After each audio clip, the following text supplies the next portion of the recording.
আমরা এখন রয়েছি নর্থ সিকিমের ফিদাং ব্রিজের কাছে। এই ব্রিজটা কিন্তু কমপ্লিট হয়ে গেছে, আর 1 মাস হলো।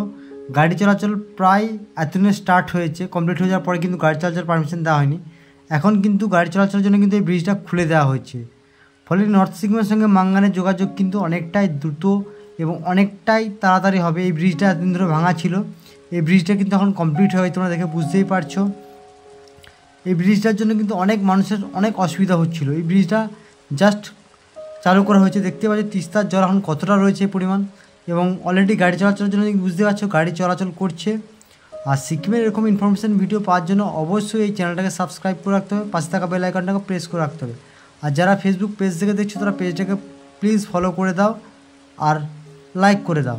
তো চলো তোমাদেরকে ব্রিজটার আশেপাশের অবস্থা বা আশেপাশের পরিবেশটা একটু ঘুরিয়ে আনি বা দেখাই। দেখতে পাচ্ছ ওপরে কিন্তু ঢালাইয়ের ব্রিজ প্রথমে তৈরি হওয়ার কাজ তৈরি করার কথা ছিল, বাট সেটা কমপ্লিট না হওয়ার জন্য কিন্তু হাফ মিডল পোর্শনের পর থেকেই কিন্তু উঁচু করে লোহার পাটাতনের ব্রিজ কিন্তু তৈরি করা হচ্ছে।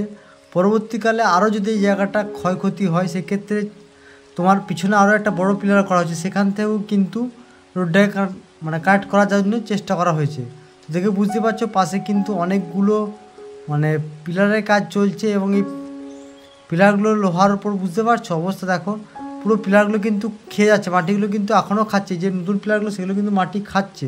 তো চেষ্টা করছে আরও পিছনে করে করার, সেই জন্য পিছনে কিন্তু অলরেডি দেখে বুঝতে পারছো দেখো, পিছনে কিন্তু হাইট করে পিলার কিন্তু অলরেডি করা আছে। তো চেষ্টা করছে ওই লেভেলে বা ওই উঁচুতে কিন্তু পরবর্তীকালে এই ব্রিজটা খুলে ওই ওপর লেভেলে হাইটে কিন্তু সেট করার, যাতে তিস্তা কোনোভাবেই কিন্তু এই ব্রিজটাকে নষ্ট না করতে পারে। ওই সাইডে দেখতে পাচ্ছ উঁচু উঁচু দুটো পিলার অলরেডি করা আছে। চেষ্টা করা হচ্ছে পরবর্তীকালে ওই পাহাড়টাকে কেটে নতুন করে রাস্তা তৈরি করে ওই উঁচুর ওপর দিয়ে কিন্তু ওই অতটা উঁচু করে কিন্তু নিয়ে যাওয়ার।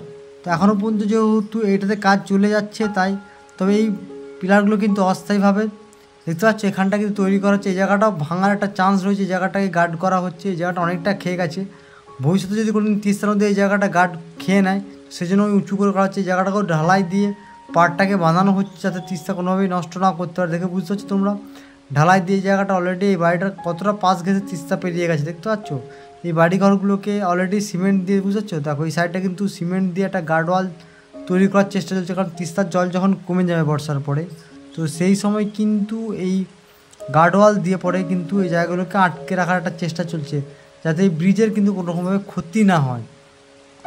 দেখে বুঝতে ঢালাইয়ের কাজ কিন্তু এখন এখানে চলছে, ঢালাইয়ের কাজ কিন্তু এখনও চলছে। এই জায়গাটা পুরোটাই কিন্তু ঘিরে দেওয়া যাবে বা ঘেরা হবে, কারণ যাতে তিস্তার জল ডাইরেক্ট এসে ব্রিজে ধাক্কা না মারে, তাতে কিন্তু এই জায়গাটা হয়ে তোমার কী বলবো জল না, এটা হাইট করে করা হবে যাতে পিছনের যে ব্রিজটা রয়েছে সেই ব্রিজে জল না লাগে। তো সিকিমের এরকম ইনফরমেশান ভিডিও পাওয়ার জন্য অবশ্যই এই চ্যানেলটাকে সাবস্ক্রাইব করে রাখতে হবে, পাশে থাকা বেল আইকনটাকে প্রেস করে রাখতে হবে। তোমরা দেখতে বুঝতে পারছো এই ব্রিজটা কিন্তু ইয়ের থেকে কিন্তু কন্টিনিউ উঁচু করে টান দেওয়া আছে। তো চেষ্টা করা হবে ভবিষ্যতে কিন্তু আরও উঁচু করে ব্রিজটা করার। এখন হয়তো টেম্পোরারিভাবে ব্রিজটাকে চালু করা হয়েছে, তবে এই যে ব্রিজটা হচ্ছে সেটাও কিন্তু যথেষ্ট মজবুত, কারণ লোহার পাটাতনের উপরে ব্রিজটা হয়েছে।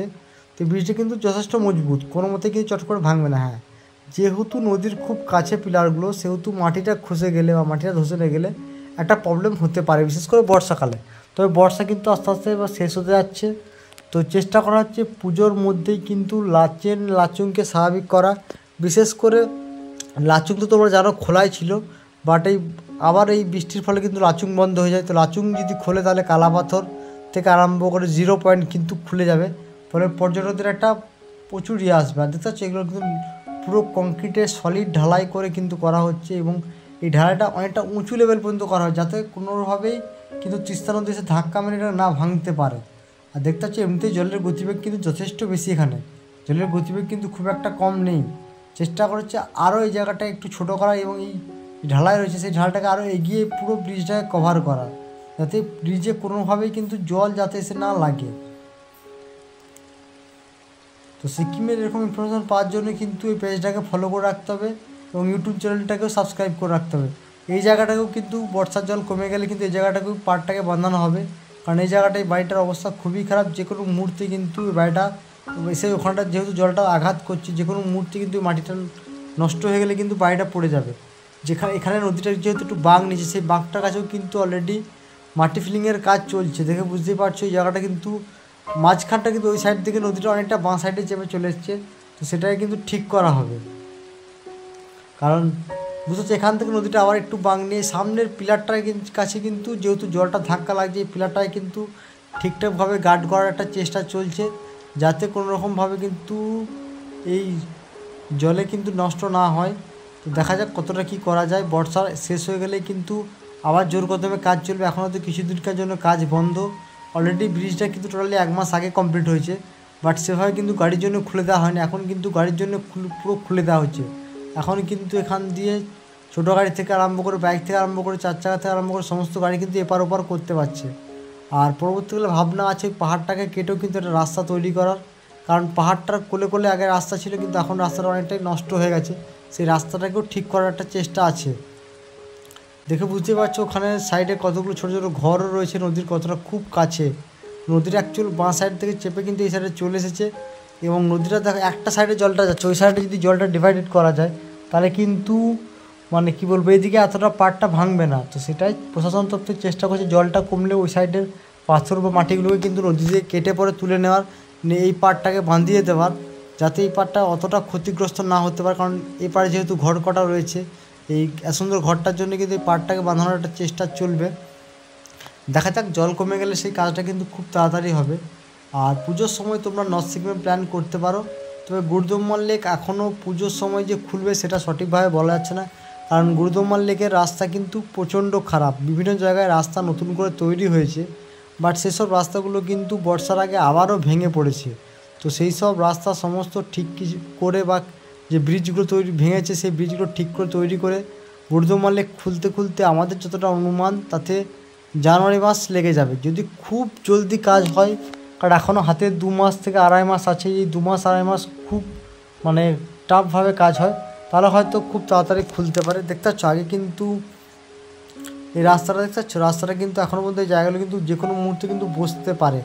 তো এই রাস্তাগুলো বুঝতে পারছো এখানটা বসতে পারে, এবং এই জলটাতে না লাগে সেই জন্য কিন্তু এই গার্ডওয়ালটা করা হয়েছে এখানে। এবং ব্রিজটা যথেষ্ট কিন্তু শক্ত, 4 চাকা থেকে আরম্ভ করে সব কিছু ভারী গাড়ি কিন্তু সব কিছু পারমিশন দিয়ে দিয়েছে। এই যে রাস্তা বুঝতে পারছো, এই পরে কিন্তু এই পাহাড়টা কেটে কিন্তু রাস্তাটাকে তৈরি করার একটা চেষ্টা চলছে। ওইদিকে দেখো বুঝতে পারছো জেসিবি আছে অলরেডি কাজের জন্য, বাট এদিকে পাহাড়টার খুব কাছেই শেষ হয়েছে। তাই এই সাইডের পাহাড়টায় কিন্তু কাটার একটা চেষ্টা চলছে, কারণ পাহাড়টা কেটে একটু রাস্তাটাকে যদি চওড়া করা যায় তাহলে সেক্ষেত্রে খুবই ভালো হবে। আর জলের গতি বুঝে জলটা কিন্তু জায়গায় কিন্তু এখনও পর্যন্ত 2 সাইডে কিন্তু মানে আঘাত করছে, ওই সাইড থেকে এসে কিন্তু ব্রিজের নিচে কিন্তু আঘাত করছে। তো পিলারটা যে কোনো সময় একটু ক্ষয়ক্ষতি হতে পারে, সেটা মাথায় রেখে কিন্তু জলটাকে ডাইভার্ট করা হবে বা নদীটাকে একটু ঘোরানোর চেষ্টা চলবে।